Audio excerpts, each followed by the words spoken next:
시대의 뜨거운 이슈와 쟁점에 대해 변호사들의 냉철한 분석과 토론이 펼쳐집니다. 법률 시사 토론 변호사들. 시청자 여러분 안녕하십니까? 오늘 진행을 맡은 김현성 변호사입니다.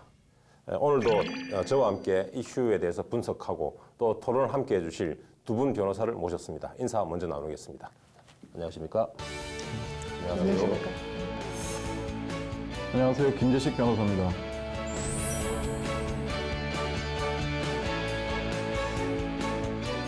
안녕하십니까. 안서연 변호사입니다.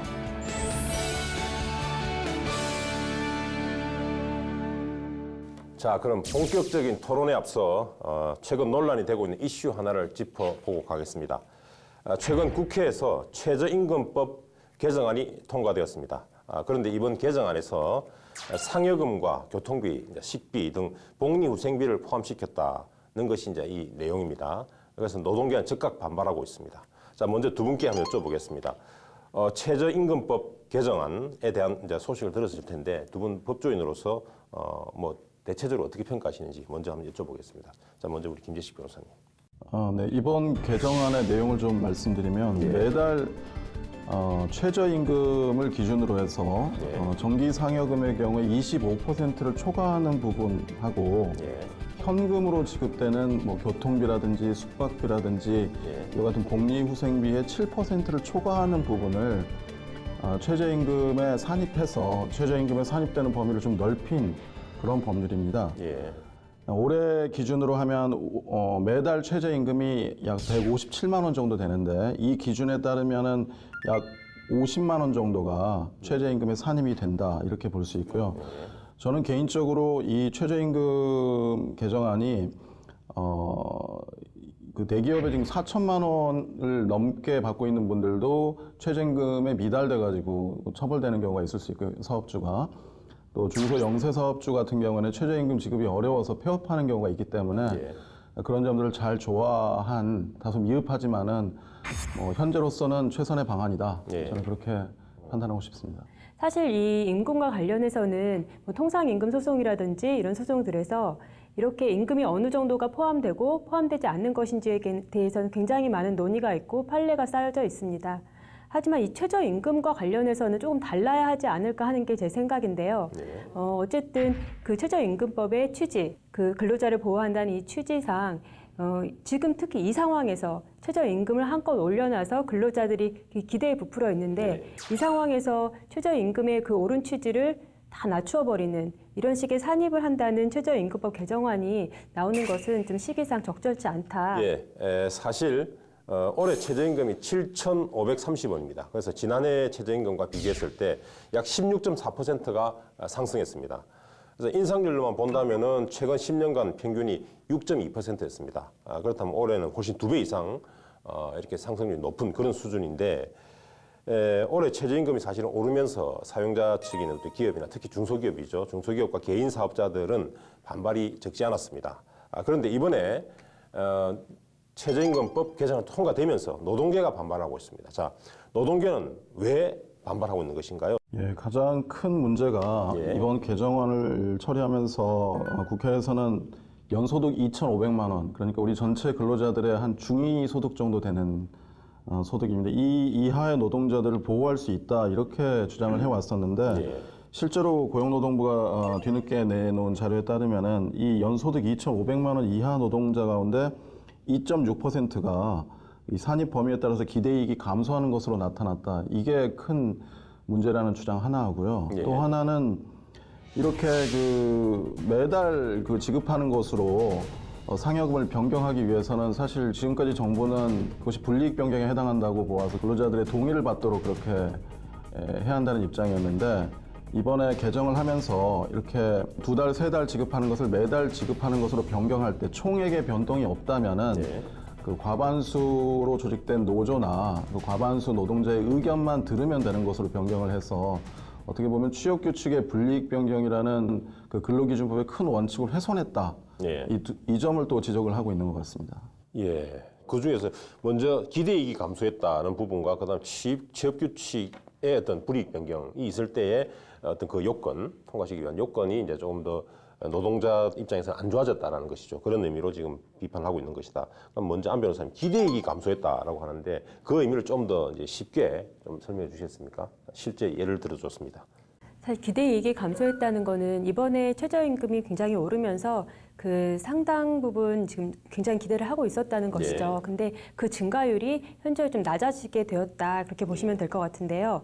그 고용 당국이 실제 업종별 그 노동자의 임금을 한번 가지고 그 시뮬레이션을 한번 해봤다고 합니다. 그래서 그 결과 그 평균이 한 기본급이 157만 원 정도 이렇게 되고 식비가 13만 5천 원 정도 되는 이런 그 노동자의 경우에 식비 13만 5천 원에서 15,000원 정도를 이건 최저임금에 산입된다, 이렇게 본 것입니다. 결과적으로는 기대이익이 줄어든다, 이렇게 보시면 될 것 같습니다. 예. 그러니까 이제 식대라든지 이제 이런 부분도 있는데 이것이 과거 이제 수당으로 받아왔는데 이것은 이제 기본급으로 급여로 임금으로 다 이제 산입을 하다 보니까 임금을 기본적으로 이제 우리가 예정하고 있기를 최저임금이 예컨대 이제 7,530원이죠. 해서 2020년까지 10,000원까지 지금 상승하도록 예정이 되어 있는데 그때 이것을 미리 식대나 이런 것들을 포함시키게 된다면 그만큼 임금의 폭이 줄어들 수밖에 없지 않겠느냐, 최저임금의 폭이. 그런 의미에서 기대이익이 줄어든다고 보는 것 같습니다. 이게 아까 우리 안 변호사 말씀하셨다시피 처음에 최저임금을 올렸을 때 상승했을 때는 굉장히 노동자들이 기대에 부풀었었는데 이번 최저임금법이 통과되면서 또다시 조금 거의 반감됐다고 말씀하셨는데 그래서 그런지 우리 고용주 입장과 그리고 근로자 입장에서 좀 이 개정안에 대해서 입장이 좀 다른 것 같습니다. 그래서 편의점이나 기업 이런 데서는 이제 사용주들은 부담되었던 비용을 좀 줄일 수 있었기 때문에 좀 다행이다라는 그런 긍정적인 평가를 하고 있는 반면에 근로자들은 말씀하신 대로 좀 실질적인 기대 임금이 줄어드는 결과를 초래했다라고 해서 당연히 이제 이 개정안에 대해서 달갑지 않게 여기고 있는 것 같습니다. 자, 그렇다면 한번 보겠습니다. 최저임금법에 따르면은 이제 우리 최저임금을 계산할 때에 상여금과 복리후생비를 지금 포함시켜도 되는데 이것을 여기에 넣는 이유가 무엇인가요? 일단 특히 이번에 최저임금이 오르면서 사용자들이 경영에 부담이 된다고 하면서 그 최저임금을 계산할 때 포함하는 범위를 늘려달라, 이렇게 요청을 했던 것이죠.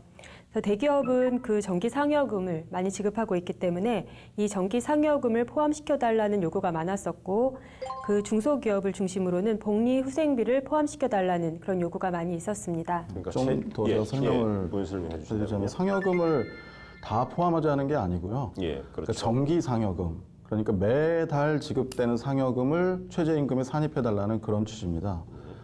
그리고 복리후생비도 뭐 현물로 지급되는 것을 최저임금에 산입하라는 취지가 아니고 현금으로 지급되는 복리후생비, 뭐 숙박비라든지 교통비라든지 식대라든지 이런 겁니다. 그래서 이런 것들은 실제로는 지금까지 우리 임금 구조가 기본급이 낮고 수당이 상여금이 높은 구조를 취해왔기 때문에 일반 근로자들도 실제 이것이 노동의 대가다, 어떤 인센티브라든지 무슨 별개로 생각하지 않고 노동의 대가로 그렇게 생각을 해왔어요. 사용자도 노동자도. 그런데 이제 이게 법적으로 보면은 그 상여금은 인센티브고 복리후생비는 또 별도의 지급되는 금액이니까 기본급에는 포함이 안 되는 것이어서 지금 이렇게 개정을 해버리는 통에 지금 조사를 해보니까 뭐 5대 취약업종, 마트라든지 주유소라든지 이런 데서는 10군데 중에 7군데가 전부 최저임금법 위반입니다. 그리고 아까 말씀드렸다시피 대기업 같은 경우에는 4천만 원 이상을 받게 되는데도 기본급이 낮고 수당이 많다 보니까 이런 데도 다 그 최저임금법 위반이 돼서 굉장히 불합리한 게 많거든요. 결국에는 그 영세업종이 폐업을 하게 되면은 근로자들이 일자리를 잃게 되고 결국에는 근로자들에게 손해가 될 수도 있고 또 대기업은 더 그 혜택을 보니까 이런 불합리를 누군가는 시정을 해야 되는 겁니다. 그래서 그런 걸 시정하기 위해서 실제로 사용자와 노동자가 이미 임금으로 생각하고 있는 금원에 해당하는 부분을 임금으로 포함을 시키자 한 그런 입법이라고 봐야 되겠죠. 결국 이제 그 최저임금이 일단 오르니까 좀 부담이 된다. 그래서 사실 임금에 포함된 항목이죠. 그 항목의 범위를 조정해서 좀 늘렸다라고 이제 볼 수 있는 것 같습니다. 자, 우리 개정안이 적용되는 것은 바로 내년부터인데 바로 100% 다 적용되는 것은 아니죠? 네, 그렇습니다. 그 첫 해는 월 최저임금이 25%가 넘는 상여금 부분, 또 7%가 넘는 복리후생 부분이 최저임금에 산입이 되고 이것을 페이드 아웃 단계적으로 이제 늘려가서 2024년에는 이제 모든 상여금, 복리후생비가 최저임금에 다 포함이 되는 것으로 그렇게 예정되어 있습니다. 자, 그럼 우리 최저임금법 제도, 최저임금 제도죠. 최저임금법 개정이 통과됐는데, 자, 두 분에 대한 이제 최저임금 요 제도 자체에 대해서 두 분의 어떤 생각이나 또는 말씀하신 대로 이제 보완책들 좀 있으면 추가적으로 하실 게 있으면 좀 말씀해 주시겠습니까, 김 변호사님? 이것은 아까 우리 안 변호사님 말씀하신 것처럼 최저임금을 올렸다가 그 산입 범위를 다시 늘려가지고 사실상 그 조삼모사한 것이 아니냐는 그 논란이 있을 수 있습니다.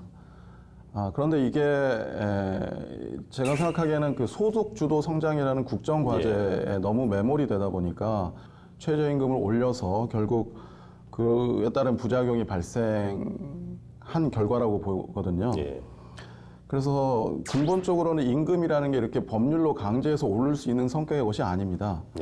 왜냐하면 대기업과 이 중소기업 관계를 볼 때 중소기업의 임금이 오르려면 결국 대기업이 중소기업의 물품을 더 많이 사주고 납품 단가를 인상해줘야 임금이 오르는 것이지 이렇게 시장에 개입을 해서 법률로 강제한다고 해서 임금이 오른다, 그러니까 소득이 오른다 이렇게 볼 수 없다고 생각합니다. 따라서 향후에는 이런 임금을 보전하는 정책보다는 근로자들에게 교육 제도를 활성화한다든지 아니면 세제 혜택을 준다든지 이런 방법으로 자연스럽게 임금이 오를 수 있도록 하는 방안을 취하는 것이 옳지 않나 하는 생각입니다. 이게 서두에 말씀드렸다시피 이게 최저임금을 올림으로써 근로자한테 기대만 한껏 부풀어 놓고 기운이 확 빠지게 하는 그런 이제 개정안이라고 볼 수가 있는데요. 이런 측면에서 또 아까 말씀드렸다시피 최저임금에 대한 그런 특별한 취지, 통상임금이나 이런 것들과 똑같이 볼 수는 없다. 그런 점을 고려를 할 때 이 개정안은 좀 더 이렇게 검토를 해봐야 될 이런 사안으로 보입니다. 우리 최저임금법 지금 통과가 되었는데 결국 최저임금은 기본적으로 우리 국민으로서 누려야 될 어떤 기본적인 삶과 직결되어 있습니다. 그래서 최저임금은 반드시 필요하고 또 이것이 높을수록 좋습니다. 다만 이제 이것이 너무 높음으로 해가지고 이러면서 사용자들이 또 부담을 느껴서 기업이 도산하는 경우에까지 이르게 된다면 또 문제가 될 것 같습니다. 오히려 더 노동자에게 불리할 어떤 결과를 초래할 수 있을 것 같습니다. 결국 우리 최저임금만 하더라도 사용자와 근로자, 노동자의 어떤 이해가 상충되는 관계에서 어디에서 그 조화점을 찾아낼 것인가, 이것이 문제인 것 같습니다. 자, 앞으로도 계속 이 조화점을 찾아가는 그런 과정에서 계속 좀 대화하고 또 중지를 모았으면 하는 그런 바람입니다. 자, 그럼 지금부터 법률시사 토론 변호사들 본격적인 토론으로 들어가겠습니다. 오늘 주제 먼저 화면으로 만나보시겠습니다.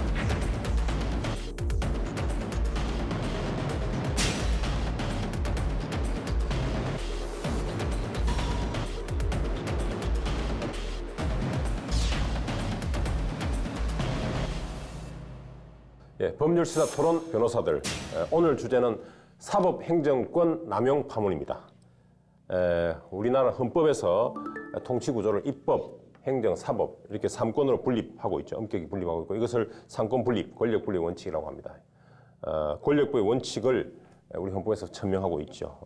특히 이제 사법부는 사법부 독립이라는 어떤 원칙에 따라서 정치권과 일정 부분 거리를 두도록 그렇게 정하고 있습니다. 그런데 최근 사법부가 세간의 도마 위에 올랐습니다. 쏟아져 나오는 기사의 헤드라인만 보더라도 사법농단 그리고 재판거래 의혹 등 그 용어만 들어도 이게 심각한 수준이 어느 정도까지인지 알 수가 있습니다. 그래서 오늘은 우리 사법부의 특히 이제 사법행정권과 관련된 그런 여러 가지 의혹들에 대한 얘기들을 나눠볼까 합니다. 자, 먼저 두 분 변호사님께 여쭤보겠습니다. 요즘에 이제 사법부, 사법행정권과 관련해서 대법원장의 전 현직 대법원장들의 얼굴들이 막 TV에 나오고 합니다. 자, 우리 다양한 뉴스를 보셨을 텐데 법조인의 한 사람으로서 우선 전체적인 소회를 밝혀주시면 감사하겠습니다. 우리 김재식 변호사님. 이번 그 토론을 준비하면서 제가 어제 200페이지 넘게 그 사법행정권 남용 특별조사단 이번이 세 번째 그 조사인데 그 조사단 보고서를 한 5시간에 걸쳐서 읽어봤습니다. 읽어보고 엄청난 충격을 받았는데 간단히 몇 군데 그 구절을 좀 읽어드리면 우리 시청자분들도 제가 왜 충격을 받았는지 알 수 있을 것 같아서 한번 읽어보겠습니다. 국제인권법 연구회 산하의 인권과 사법 모임이라는 곳이 있는데 이곳의 모임 동향을 파악하고 개입하는 것 관련해서 인사모 등 핵심 회원들에게 선발성 인사라든지 해외 연수 등에서 불이익을 부과하는 방안을 검토한 내용이 있고요. 그다음에 원세훈 사건 관련해서 항소심 판결이 난 다음 날 쓴 보고서에 보면은 우회하거나 또는 간접적인 방법으로 재판부의 의중을 파악하기 위해서 노력하겠다. 이런 거라든지 뭐 BH와 어떻게 상고법원 입법 추진을 위해서 설득을 할 거라든지 이런 뭐 다양한 내용들의 그 충격적인 그 보고서들이 있는데 이 내용들은 궁극적으로는 이 사법행정 엘리트들, 우리나라의 최고 엘리트라고 할 수 있는 그 법원 행정처에 있는 엘리트들이 재판을 어떻게 보고 있는가에 대한 시각을 뭐 가감없이 보여준다는 점에서 아주 큰 충격입니다. 예. 김재식 변호사님, 우리 법조인의 한 사람으로서 이게 충격을 받았다라는 말씀해 주셨고, 안 변호사님 어떻습니까? 이 사건 이후에 그 이제 양승태 대법원장이 이제 인터뷰를 하는 것을 봤습니다. 본인은 이제 거래한 적 없다. 그다음에 그 인사상 불이익 준 적 없다. 본인은 사법권의 독립을 금과 옥조처럼 이렇게 생각하는 사람이다. 이런 식의 말씀을 하셨습니다. 네, 사실 우리가 블랙리스트다 이렇게 얘기를 할 때 누구누구 블랙리스트 하나하나 이름 적어놓고 이 사람에 대한 불이익 세세하게 옆에 적어놓고 이렇지 않지 않습니까?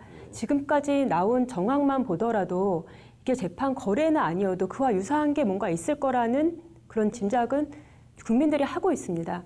그 문제는 또 뭐냐면 국민들이 이러한 생각을 가지고 있다는 것 자체가 사법부에 굉장한 불신을 준다는 것입니다. 그렇기 때문에 이번 사태 때문에 블랙리스트든 재판 거래 의혹이든 실제 있는지 아닌지는 사실 수사가 진행되어 봐야 알겠지만 지금까지 이렇게 나타난 의혹만 가지고도 사법부는 굉장한 일을 저지른 것이라는 것을 느꼈습니다. 예. 안 변호사님도 역시 법조인의 한 사람으로서 사법부 독립에 크게 좀 해가 된다라는 그런 걱정과 더불어서 또 같이 충격받으신 것 같습니다. 자, 그럼 지금부터 이제 우리 사법부, 사법행정권의 어떤 남용, 파문에 대해서 말씀을 나눠보겠습니다. 물론 말씀하신 대로 아직까지 사실관계가 모든 게 확정되어 있지는 않습니다. 다만 이제 우리 특별조사단이 그동안 한 3개월에 걸쳐 조사를 했죠. 조사를 한 내용을 발표한 보고서가 있습니다. 그 보고서를 토대로 해서 저희가 말씀을 나눠보도록 하겠습니다. 자, 우리 김 변호사님, 먼저 우리 이번에 문제가 되는 이제 이슈를 크게 한 두 가지 정도로 볼 수 있는 것이죠. 네, 그렇습니다. 하나는 청와대와 재판을 수단으로 해서 상고법원을 관철하려는 어떤 거래가 있었다는 의혹하고요. 또 하나는 상고법원의 비판적인 그 법관들에 대한 사찰 의혹입니다. 예, 그렇습니다. 사실 뭐 또 이게 사법행정권에 대한 남용 문제, 이것이 알려지게 된 그 경위를 잠시 본다면은 우리 국정농단 사태, 최순실 사태라고 그러죠. 그게 발생한 이후에 사법부에도 판사들의 성향 내지는 동향을 관리하고 불이익을 주는 블랙리스트가 있었다라는 그런 의혹이 제기되었죠. 그래서 이제 이 문제가 이게 발단이 됐는데 결국 사법부에 블랙리스트는 없었던 것으로 지금 발표가 났습니다. 그렇죠? 예, 그렇습니다. 이번이 세 번째 조사죠. 처음에 진상조사라는 명목으로 진상조사위원회가 있었고요. 그 다음에 그게 부족해서 추가조사위원회라는 조사를 했습니다. 그리고 이번에 추가조사에서도 나타나지 않는 부분과 관련해서 특별조사라고 하는 또 특별조사단이 만들어졌고요. 이 3차 조사의 결론은 블랙리스트, 그러니까 특정 법관에 대한 인사상 불이익을 준 정황이 담긴 문건은 없었다는 그런 결과죠. 그렇습니다. 그런데 아까도 말씀드린 바와처럼 그런 검토를 한 흔적들은 있습니다. 그래서 인사 모든 핵심 회원에게 뭐 선발성 인사라든지 해외 연수 등에서 불이익을 부과할 수도 있다는 그런 내용들이죠. 그래서 이게 실행은 안 됐다는 게 이제 조사단의 결론이긴 한데 이런 논의를 했다는 것 자체가 더 큰 문제입니다. 이게 만약에 외부에 알려졌다 그러면은 그 자체로 실행 여부와 무관하게 엄청난 그 파장이 있을 만한 내용인 것이죠. 예, 그렇습니다. 이번 사태가 사실은 이제 블랙리스트, 사법부 내에도 블랙리스트가 존재한다라는 데서 시작해서 조사가 시작되었고 그 과정에서 발견된 것이 이번에 문제되고 있는 청와대와의 어떤 재판 거래 그 의혹과 그다음에 아울러서 방금 말씀하신 대로 그 비판 성향을 가지고 있는 특히 이제 상고법원에 대해서 비판적인 어떤 그런 의견을 가지고 있는 법관들, 판사들에 대한 사찰을 한 것이 아닌가라는 의혹이 이제 나타나게 된 것입니다. 자, 먼저 재판 거래 의혹에 대해서 좀 말씀을 나눠볼까 합니다. 만약에 재판 거래 의혹이 지금 우리 보고서에 나와 있는 정도 아직 실제로 재판 거래가 있었는지 여부는 밝혀지지 않았고 아마 없었던 것으로 이제 보인다라는 그런 취지의 우리 안철상 법원행정처장의 발표도 있었습니다만 어쨌든 만약에 재판 거래 의혹 이것이 나타난 그대로 사실이라면 문건 그대로 보고서 그대로 사실이라고 한다면 이것은 또 엄청난 충격이지 않겠습니까? 이게 정치권과 거리를 가져라라고 해서 사법부 독립을 보장하고 있는데 이에 정면으로 배치되는 뭐 그런 내용인 것 같습니다. 뭐 어떻습니까, 안 변호사님? 네, 이번에 알려진 이 문건은 법원 행정처의 대외비 문건인데요. 예. 그 양승태 대법원장 시절에 작성된 것이고요. 현황 관련 말씀 자료 이렇게 제목이 되어 있고 그 사법부가 그동안 대통령의 국정 운영을 뒷받침하기 위해서 최대한 노력해왔다 이렇게 기재되어 있습니다. 예. 몇 가지 예를 보면은 먼저 과거사 사건 피해자들이 국가의 손해배상 소송을 제기할 수 있는 그 기한을 3년으로 제한한 판결. 그다음에 군부 독재 당시의 긴급조치 고호를 고도의 정치적 행위다 이렇게 판시한 것들 이거를 진정한 화해를 이룬 판결이다 이렇게 언급을 했습니다. 예, 그렇습니다. 지금 뭐 말씀만 들어봐도 이게 사법부 또는 법원에서 나올 그런 말이 아닌 것 같은 말들이 많이 있습니다. 자, 그 외에도 또 1심과 2심의 어떤 판결을 뒤집으면서까지 KTX 승무원들이 철도공사 근로자가 아니다라는 판결도 있습니다. 이 판결은 국가 경제 발전을 고려한 판결이다라고 평가한 부분도 있습니다. 그렇게 적혀 있습니다. 그래서 이제 KTX 해고 근로자들이 대법원 앞에서 시위를 하기도 했었는데요. 자, 이렇게 법원 행정처의 어떤 대외비 문건이 공개된 이후에 두 가지 가설이 지금 나오고 있습니다. 그 중에 하나가 먼저, 자, 그렇다면 이 재판 거래를 위해서 사법부 또는 특히 이제 사법행정권이 정권 또는 청와대의 구미에 맞도록 실제로 그 재판에 관여하고 또 판결에 영향을 주었다라는 그런 가설이 하나 있고 또 하나는 사법부가 실제로 거기까지 가지는 않았을 것이다. 그리고 다만 이제 재판 결과를 두고 어떤 정권이나 또는 청와대의 어떤 구미에 맞는 그 판결들을 수집해서 보고했다라는 가설. 근데 이거 두 가지 정도의 차이가 있습니다. 이런 두 가지 가설이 지금 현재 시중에서도 막 나오고 있는 것 같아요. 자, 이 두 가지 가설 중에서 어떤 것이 좀 더 타당한지 또는 또 우리 실질에 가깝다고 보시는지 어떻게 생각하십니까? 이 질문은 사실 이런 점에서 의미가 있다고 생각합니다. 만약에 재판에 영향을 주었다, 이것은 범죄죠. 그렇죠. 그렇기 때문에 그렇지만 범죄가 아니라면 그럼 이것은 해도 되는 거냐?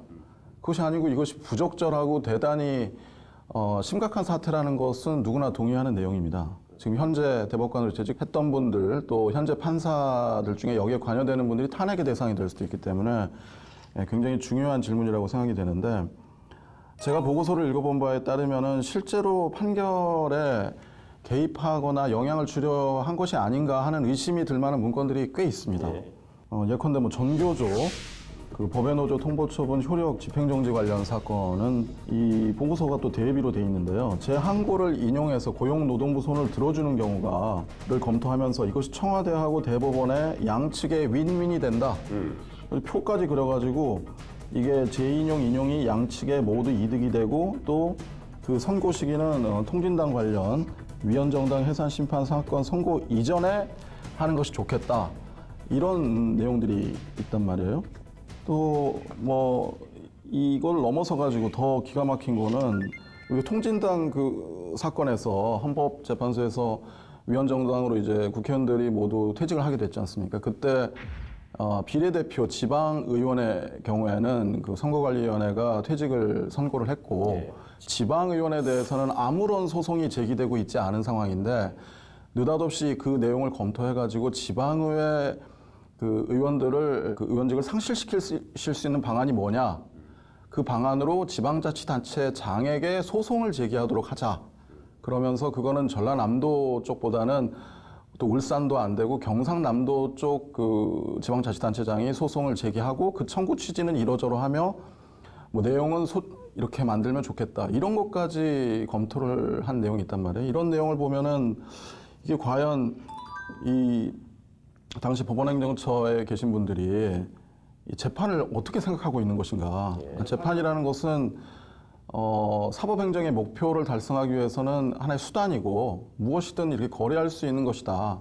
이런 사고방식을 갖고 있었다는 점에서 상당히 우려스럽고, 다만 이제 이런 것들이 이제 좀 더 조사를 통해서 명확히 밝혀져야 되겠죠. 그리고 만약에 이것을 그냥 보고한 수준에 그친다고 하더라도 이 부분은 적어도 징계 사유에 해당이 된다. 이렇게 말씀드리겠습니다. 일단 이 정권이 좋아할 만한 사례들을 모아가지고 보고를 하겠다. 이런 아이디어는 어쨌든 이런 판결을 정치적으로 이용하겠다는 그런 의도가 있지 않습니까? 근데 그런 의도가 있는 경우라면은 그런 판사님들이 법원행정처에도 계시고 이런 판사님들이 일선에도 가 계시는 것도 맞지 않습니까? 와서 그 법원행정처에 계시다가 승진해서 오히려 가시고 보통 이런 경우인데, 이런 분들이 판결을 할 때 과연 정치적으로 독립돼 있을까? 그거에 대해서 의심이 드는 것이죠. 그 전에 이렇게 정치적으로 이거를 거래라고 할 정도로 그런 아이디어를 갖고 있으셨던 분들이 막상 재판은 정치적으로 독립해서 재판을 했을 것인가?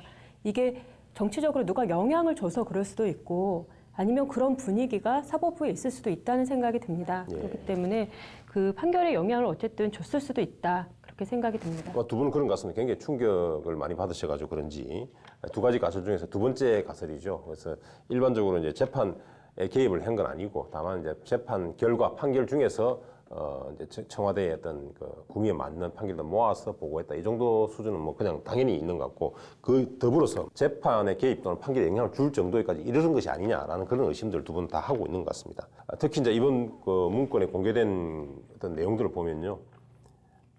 사회적 파급력이 큰 사건이나 민감한 정치적 사건에서 청와대와 사전 교감을 통해서 또는 예측 불허의 돌출 판결이 선고되지 않도록 조율하는 역할도 수행한다는 뭐 등등 이런 표현들이 있습니다. 이것은 뭐 누가 봐도 우리 사법부에서 쓸 수 있는 그런 용어들은 아닌 것 같습니다.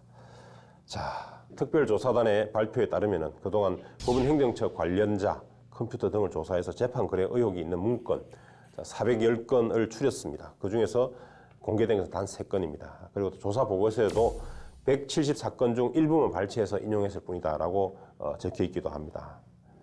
자, 우리 이에 대해서 우리 전체가 지금 공개되고 있지 않습니다. 그 사건에 대해서. 그래서 전국 법관 대표회의에서 극히 일부만 공개된 이 자료들, 재판 거래 의혹이 있는 자료들, 이 문건들을 법원 내부 통신망에 전면 공개해야 된다, 말아야 된다를 두고 찬반 투표를 벌이기도 했습니다. 그런데 이제 대법원에서는 일반에게는 절대 공개할 수 없고 사생활 비밀 그리고 업무 수행의 어떤 비밀 보호 의무가 있기 때문에 공개가 곤란하다라는 입장을 취하고 있죠. 그래서 법원 지금 문제되는 문건들입니다. 사건과 관련된 문건들인데 이 문건들 전체를 또 공개를 할 것인가에 대해서도 지금 논란이 있는 것 같습니다. 자, 두 분 어떻게 생각하십니까? 이 우리 문서에 대한 공개 어디까지 허용해야 될 것인지. 그러니까 우리가 지금 아직 진상을 정확하게 알지 못합니다. 지금 추가조사위원회 그다음 특별조사단이 파일들을 많이 열어봤습니다만은 그 파일들을 다 열어본 것도 아니고요. 또 키워드 검색을 하다 보니까 그 빠진 파일이 있을 수 있습니다. 그리고 그 파일들을 보면은 뭐 여기 지금 언급이 안 돼 있는 대한변협 대응 방안이랄까, 뭐 민변 대응 전략이랄까, BH 민주적 정당성 부여 방안이랄까. 법무비서관실, 청와대죠. 거기랑 회식을 했다는데 그 회식 관련 무슨 파일도 있고. 그래서 우리가 열어보면은 되게 그 충격적인 내용들이 더 많이 있을 수 있다고 생각합니다. 이런 내용들이 다 공개가 돼야만 실제로 어떻게 이 사태를 정리할 수 있을 것인가가 나올 수 있다고 생각합니다. 아니, 이번 주에 뭐 전국 법관 대표회의도 있고 법원장회의도 있고 뭐 사법발전행정위원회도 다 예정이 돼 있는데 이분들이 이렇게 불완전한 보고서를 가지고 어떤 방향을 논의하기보다는 적어도 그 법원 내부의 구성원들 사이에서는 좀 공유를 해서 이 내용을 확실히 안 다음에 어떻게 처리할 것인지 방향을 정했으면 합니다. 이미 지금 국민들은 사법부를 굉장히 의심하기 시작했거든요. 그리고 지금 나온 자료들은 특조단이 이게 편집된 거, 그다음에 특조단이 이렇게 판단한 것들만 저희가 볼 수가 있습니다. 그 특조단 자체도 이제 국민들은 다 의심을 하기 시작을 했습니다. 그렇기 때문에 이 조사의 신뢰도나 투명성이나 이런 것들을 위해서는 나머지 문건들 모두 다 이제 공개를 하는 것이 오히려 낫다고 생각을 합니다. 역시 나머지 문건도 모든 문건을 공개하는 게 좋겠다는 말씀을 해주셨습니다.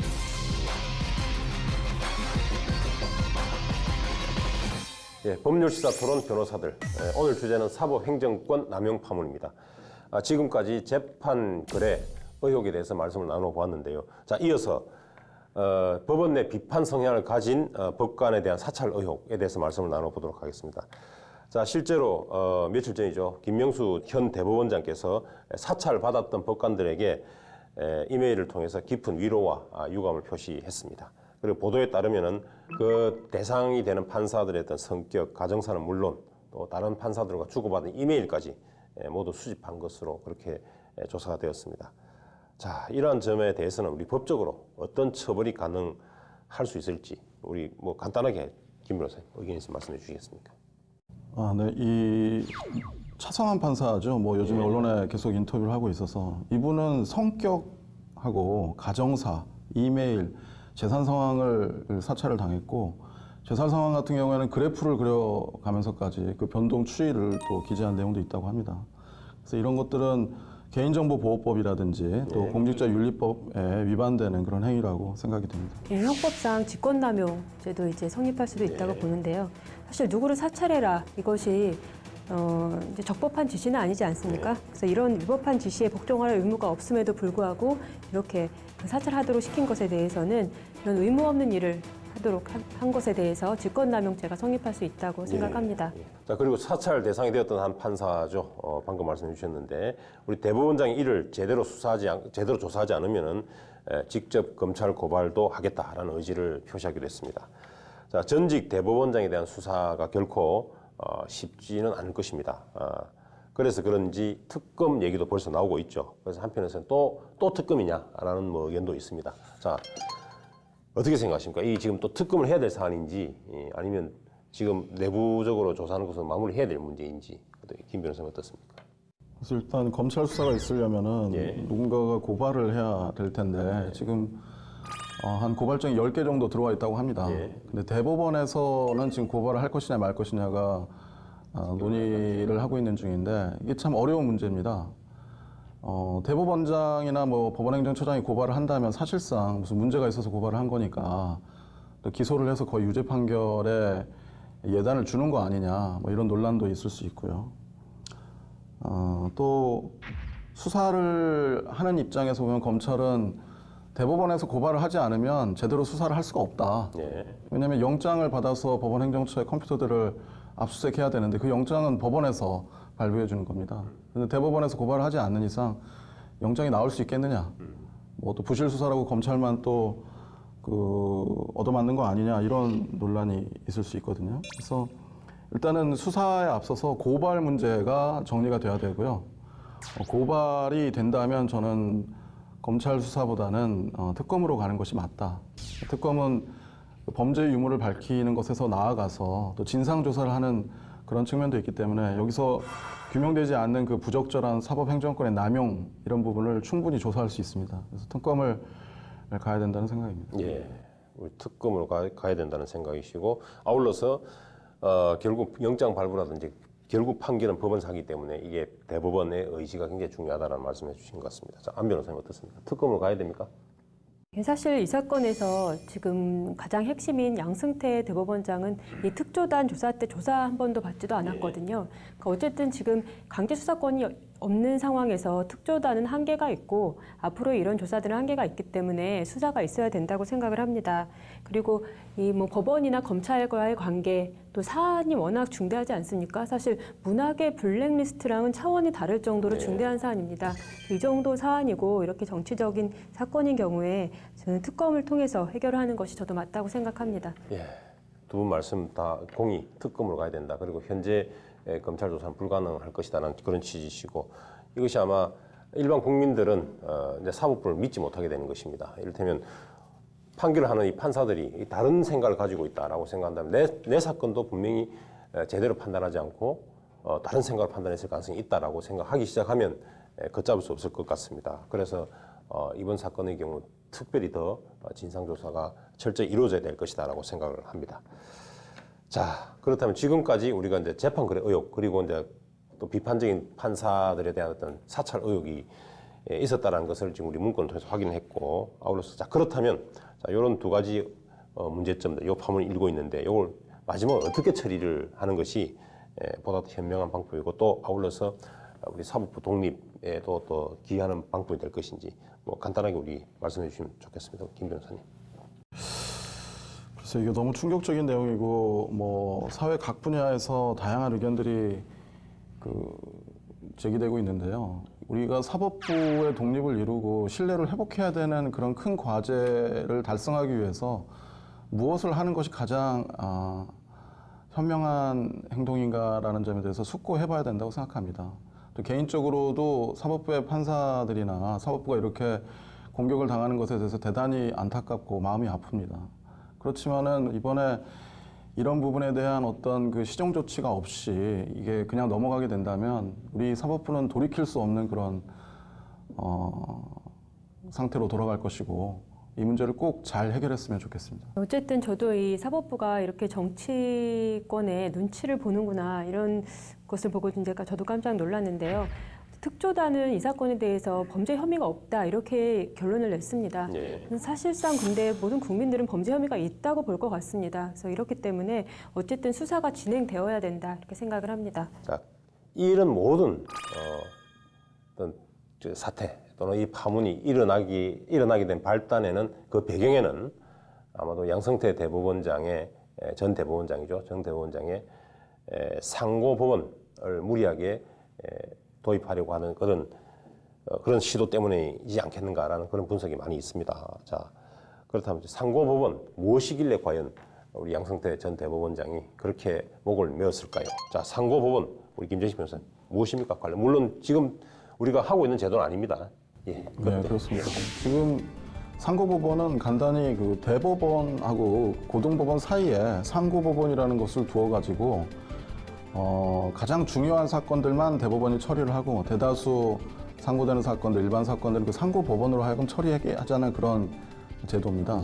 이 배경에는 우리 그 대법원에 접수되는 상고 건수가 거의 3만 건을 넘어서 4만 건에 지금 육박해서 이미 4만 건도 넘었다고 제가 알고 있습니다.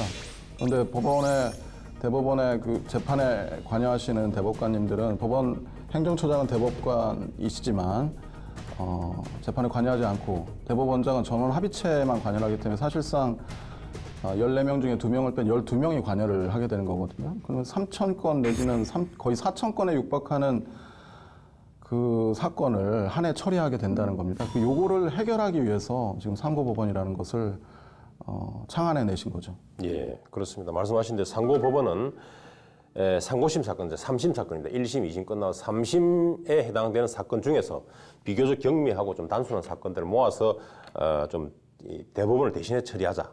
이렇게 하기 위한 법원이 바로 상고법원입니다. 그래서 상고법원을 도입하고 설치하기 위해서 우리 양성태 전 대법원장이 그동안 굉장히 큰 공을 들여왔지요.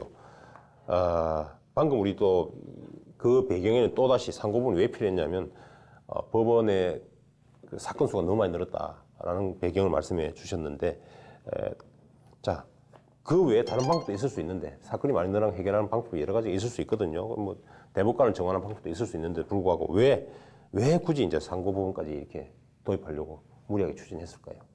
사실 그 상고심에서 대법원의 판결의 질도 높이고 대법관들의 업무량도 줄이려는 그러한 순수한 의도도 있을 수 있었겠죠. 양승태 대법원장도 그런 순수한 의도도 있었을 거라고 생각을 합니다. 하지만 다른 방법이 아니라 굳이 상고법원을 이렇게 선택한 이유는 대법원의 그 인적, 물적으로 굉장히 확대하고 싶었을 것 같습니다. 또 게다가 이제 대법원 수를 증원한다 이런 것들은 대법관의 임명권자는 어쨌든 대통령이고 다음에 국회의 동의를 받아가지고 임명을 하는데 그 대법관이 아닌 다른 법관의 임명 권한은 대법원장이 가지고 있기 때문에 그 상고법원에 있는 그 수많은 고위 법관들을 임명할 권한이 대법원장한테 있다는 것이죠. 그 정도로 권한이 막강해지고 또 상고법원 하나를 세운다는 게 얼마나 큰 일입니까? 그러한 인적 물적 시설을 본인이 주도하에 이렇게 할 수 있다는 것. 본인 그 대법원장 그 임기 하에 그런 치적을 쌓기 용이 분명히 있었다고 생각을 합니다. 사실 당시에 2015년, 14년 이때쯤에는 그 상고법원에 대한 홍보가 굉장히 많았었습니다. 그래서 뭐 법원이나 이런 데에서도 굉장히 홍보 자료도 많았었고 반대 의견도 많이 있었죠, 당시. 예. 그랬었습니다. 그런 순수한 의도 외에 그 본인의 권한을 좀 강화하기 위한 그런 의도도 좀 있었다고 생각이 듭니다. 예. 자, 말씀하신 대로 또 거기에 덧붙여서 또 일각에서는 이제 상고법원을 설치하기보다는 사건 수가 많아진다는 것은 결국은 이게 상고심으로 올라온 사건이 많다는 것이고 대법원까지 올라온 사건이 많다는 것이니까 결국 1심, 2심 이 사실심을 보다 더 충실하게 할 필요가 있지 않느냐. 이것이 바로 대안이 아니겠느냐라는 의견이 있었거든요. 어떻습니까? 우리 김 변호사 어떻게 생각하십니까? 네, 그렇습니다. 우리 그 하급심에 있는 판사님들도 과중한 업무 부담에 지금 쌓여 있습니다. 뭐 예컨대 현장 검증 같은 경우도 과거에는 판사님들이 사건의 그 현장을 가서 검증을 하고 또 그걸 통해서 판결에 반영을 했기 때문에 훨씬 더 충실한 심리가 이루어졌는데 요즘에는 현장 검증을 거의 하지 않습니다. 예. 이유가 바로 그런 과중한 업무 부담 때문이라는 것입니다. 그래서 사실심을 좀 더 충실하게 수행하는 것이야말로 어떻게 보면 이 상고를 적게 할 수 있는 그런 유일한 지름길이다. 예. 그리고 또 법관수를 증언하는 것도 방법이 될 수 있기 때문에 그렇게 하는 것이 더 정도가 아닌가 생각합니다. 예, 그렇습니다. 자, 말씀하신 대로 사실심을 충실하게 만드는 것은 뭐 법원에서 당연히 해야 될 일이고 그렇다면 거기에 뒤따라 될 것이 바로 부족한 법관의 수를 늘려야 될 것입니다. 아울러서 그렇게 함으로써 이제 대법원까지 올라온 사건들을 좀 더 줄여보고 그래도 부족한 경우에는 결국은 대법관의 수를 정원하는 것이 맞지 않겠나라는 생각을 우리 상고심 도입에 반대했던 분들의 의견이었습니다. 또 실제로 우리 재헌헌법에 따르더라도 우리 대법관의 수는 당시에 15명 수준이었습니다. 그리고 지금 오늘 2018년에 이르고 있습니다만 70년이 지난 지금에도 대법관 수는 14명입니다. 그래서 우리의 경제 규모가 엄청나게 커졌고 또 인구도 엄청나게 늘었습니다. 그리고 사건 수도 더불어서 굉장히 많아졌습니다. 그럼에도 불구하고 대법관의 수는 지금까지 70년간 거의 그대로 유지되고 있는 상황입니다. 자, 이렇다 보니까 양승태 대법원장께서는 아마 대법관을 정원하기보다는 상고법원이라는 어떤 특이한 어떤 제도를 둠으로써 대법관 수를 정원하지 않고 그럼으로써 대법원은 보다 더 중요한 사건, 정치적으로 또 이목을 받을 수 있는 사건들을 중심으로 해서 어떤 판결을 하고 또 아울러서 정책 방향으로 나가고자 하는 그런 의도가 있었던 것이 아닌가라는 생각들을 많이 하고 있습니다. 아울러서 말씀해 주신 대로 대법원의 어떤 위상이나 권위를 보다 더 강화하고자 하는 그런 의도가 있었던 것으로 보는데 어떻습니까? 이런 생각이 이런 우리 그 대법원 상고법원을 도입하고자 했던 이런 생각들이 과연 뭐 옳은 생각을 볼 수 있는 것인지 아니면 또 그럴 정도의 필요가 있는 것인지 또 우리 김재식 변호사 어떻습니까? 저는 이것도 방법 중에 하나라고 생각을 합니다. 예. 우리 그 현 김명수 대법원장도 상고법원 안에 대해서 반대하고 있으신 건 아니고 검토하시겠다고 말씀하신 적도 있었던 걸로 알고 있고 또 대법관 수를 그냥 늘리면 되는 거 아니냐 이런 견해에 대해서는 제 생각은 그렇습니다. 법관 수를 예를 들어 뭐 독일처럼 200명 뭐 이렇게 늘린다고 하면 200명이 다 모여서 재판을 할 수는 없는 거 아닙니까? 결국에는 또 소부로 나눠가지고 재판을 하게 될 텐데 그렇게 되면 결국 소부끼리 무슨 재판을 어떻게 했는지 잘 알 수가 없게 됩니다. 그러면 대법원이 가지는 법령 해석에 대한 통일 기능이랄까 어떤 정책법원으로서의 기능이 약화될 우려가 있기 때문에 대법관 수를 무조건 늘리는 것도 능사가 아니고 방금 전에 말씀드렸던 것처럼 사실심을 좀 더 충실화하는 방향 쪽으로 정책을 펴나가는 것이 바람직하다고 생각합니다. 예, 저는 궁극적으로는 대법관 수를 늘릴 수밖에 없다고 생각합니다. 사실 우리나라 인구수를 고려하더라도 대법관 수가 너무 적고요. 일단 뭐 사실심 충실화는 당연히 선행되어야 하는 것이지만 사실심 충실화로 이것을 기대하기는 힘들다고 생각을 합니다. 이게 뭐 단지 지금 뭐 단기간에 5년, 10년 안에 사실심이 확 이렇게 충실화돼서 상고율이 굉장히 낮아진다. 이것을 기대할 수는 없는 것이거든요. 그래서 그 사실심이 충실화되어서 그 상고율이 낮아지는 것을 좀 기다려라. 이렇게 하기에는 지금 대법관들이나 판사님들의 업무 부담이 너무 과중하다고 생각합니다.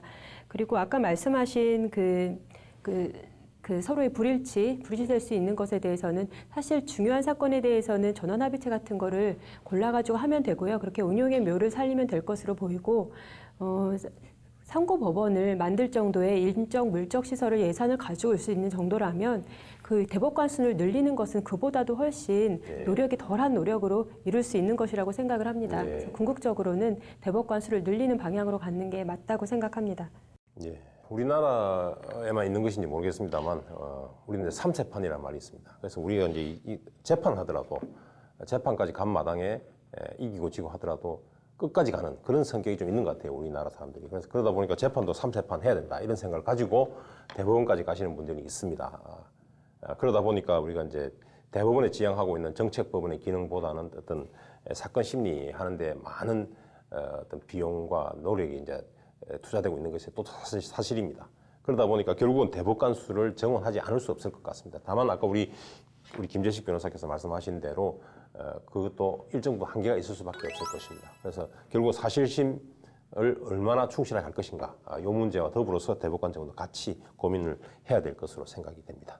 예, 지금까지 사법행정권 남용 파문이라는 주제로 말씀을 나누어 보았는데요. 자, 그럼 두 분께 마지막 한마디로 이슈에 대한 정리를 부탁드리도록 하겠습니다. 자, 먼저 우리 안 변호사님.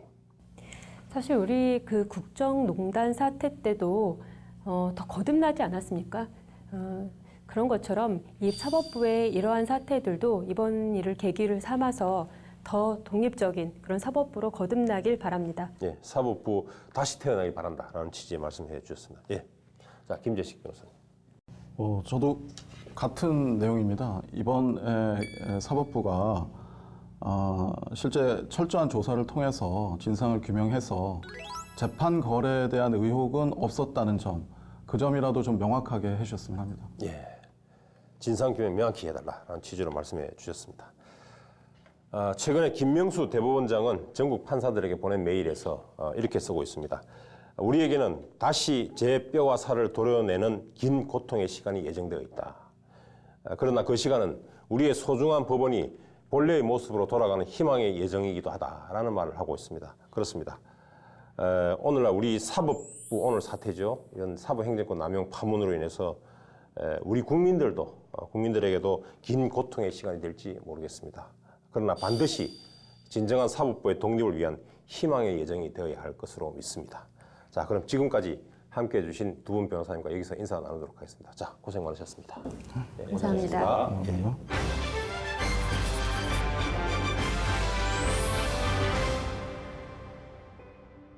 위촉오 중국 후한말 삼국시대 영웅들의 일대기와 역사를 토대로 전승되어 오던 이야기를 14세기 나관중이 소설 형식으로 편찬한 삼국지 연의. 이 소설을 모르는 사람은 없을 것입니다. 이 소설의 백미는 아무래도 조조의 대군과 송건과 유비의 연합군이 맞붙는 적벽대전이 아닐까 싶습니다.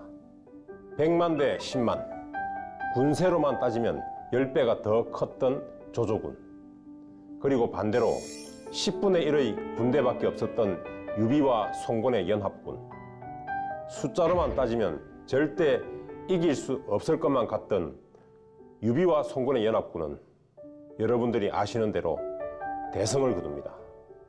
모든 전쟁에서 그러하듯이 이런 드라마틱한 승리에는 역시나 뛰어난 전략 또는 계략이 있었습니다. 하나는 조조군의 배를 하나로 묶는 연환계가 그것이고, 또 다른 하나는 송건의 노장 황계의 위장투항이 있었으며, 마지막 하나는 조조군의 수군을 이끌었던 채모와 장윤을 전투전에 제거했다는 것이었습니다. 전통적으로 육군은 강했지만 수군이 약했던 조조군. 그들은 강남 쪽의 송건과 유비를 치기 위해 수군의 경험이 있는 채모와 장윤으로 하여금 수군을 지휘하게 하였습니다.